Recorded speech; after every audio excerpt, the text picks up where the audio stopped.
Olá, a sua pesquisa é com seres humanos e você tem dúvidas em relação ao termo de consentimento dos participantes? Calma, PhD, eu vou te ajudar. Depois da vinheta eu vou te explicar tudo o que você precisa saber sobre o termo de consentimento. Não saia daí.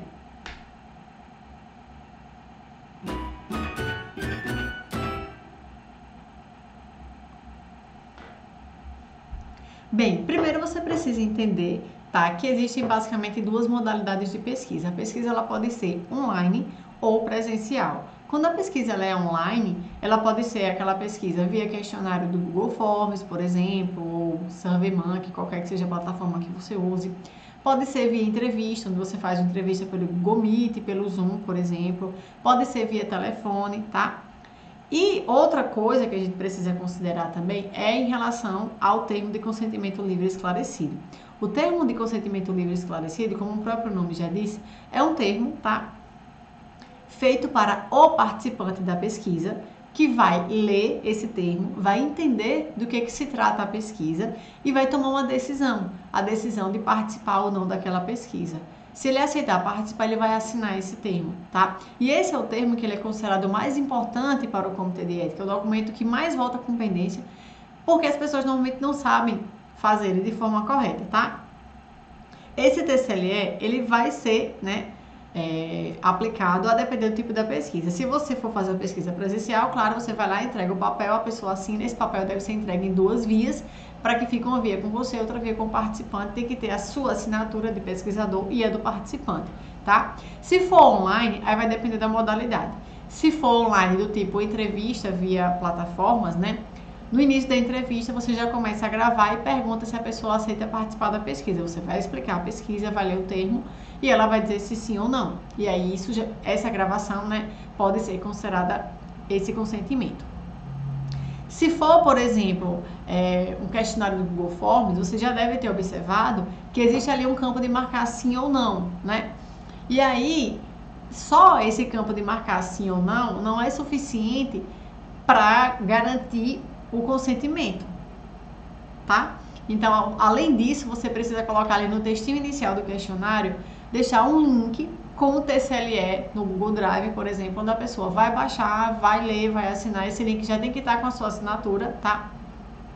Porque a pessoa vai assinar, vai guardar, e você tem que deixar escrito, né, que ela deve, que é recomendado que ela guarde esse termo por até 5 anos, porque ele é um documento do participante, certo? Ali é um documento que ele pode reivindicar, né, os direitos, né, nas vias judiciais, tá? Enquanto participante da pesquisa.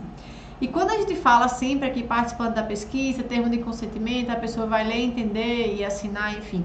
A gente precisa, né, pensar que existem vários tipos de participante. Eu posso ter um participante letrado, como por exemplo um professor universitário, que se eu escrever de uma forma mais rebuscada ele vai entender, né? E quando a gente está na pesquisa científica, é natural que a gente escreva de uma forma mais técnica e nem todo mundo entende. Digamos que a sua pesquisa vai ser feita com idosos, por exemplo, de 80 anos, será que eles vão entender o que você escreveu? Se for uma pesquisa com adolescentes, será que eles vão entender o que você escreveu? Então é o que eu sempre falo, escrever é um exercício de empatia, você tem que se colocar no lugar do seu leitor. Será que o seu leitor vai entender? E é esse o principal ponto que o Comitê de Ética vai ver no seu TCLE, tá? Se ele tem uma linguagem clara, se o seu tipo de participante vai entender aquele termo, certo?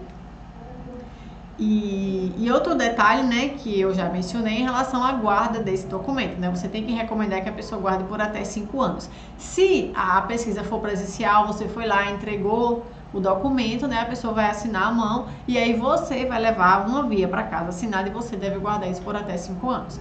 Em casos online, né, você pode guardar isso por até 5 anos na nuvem, certo? E isso, né, tem que ser garantido de que vai ser feito, tá? E aí eu imagino que você tenha outras dúvidas, né, sobre como aprovar seu projeto, até porque o Comitê de Ética ele é muito criterioso e rigoroso. Então, existem muitas nuances, né, para você conseguir aprovar um projeto de primeira, né? Não é fácil, é uma tarefa relativamente complicada, tá? E por isso eu criei o Decola na plataforma, onde eu tenho um passo a passo para fazer com que você aprove o seu projeto em até 30 dias. Isso porque eu sei muito bem que muitas vezes você não tem tempo, né, a perder. Normalmente o projeto demora mais de 2 meses para ser aprovado na plataforma. Já vi casos, né, de demorar mais de 5 meses. Então, provavelmente você não tem esse tempo, porque o tempo está passando, você já deve estar perto de coletar os dados. e não tem esse tempo, né, para esperar, tá? Até porque a pesquisa, né, essa é uma dúvida muito comum, tem gente que pergunta assim, eu posso enviar o termo já assinado por o Comitê de Ética? Não, você não pode, porque se você manda, o comitê vai entender que a pesquisa já começou e vai reprovar, tá? A única exceção é que você pode mandar o termo assinado é se for uma pesquisa do tipo relato de caso, que já esteja escrito em formato de artigo, pronto para ir para a revista. Aí sim pode ir assinado por Comitê de Ética. Então, as pessoas elas não sabem de todos esses detalhes. Então, por isso que eu criei o Decola na Plataforma, que tem esse passo a passo para você conseguir aprovar o projeto em até 30 dias, tá? Então, clica no link aqui abaixo deste vídeo. Conheça o Decola na Plataforma, veja se ele faz sentido para você. Ele foi um curso projetado, né, com aulas bem pontuais para o que você precisa. Tem modelo de projeto validado por dezenas de alunos que já conseguiram aprovar seus projetos de primeira. Tem modelos de todos os documentos que você vai precisar. Inclusive, teve uma aluna, né, que falou assim para mim, achei bem interessante. Ela disse, Paula, eu achei que eu ia conseguir aprovar meu projeto sozinha, né? Só vendo vídeos do YouTube, mas eu percebi que não, o tempo estava passando e eu não estava conseguindo. E ela só conseguiu aprovar de primeira quando ela entrou no Decola na Plataforma. Então, não procrastina mais essa decisão, tá? Clique agora no link abaixo e conheça o Decola na Plataforma. Se ele faz sentido para você, entra logo, faz logo, faz com que o seu projeto seja aprovado o mais rápido possível. A gente se vê no próximo vídeo. Até mais!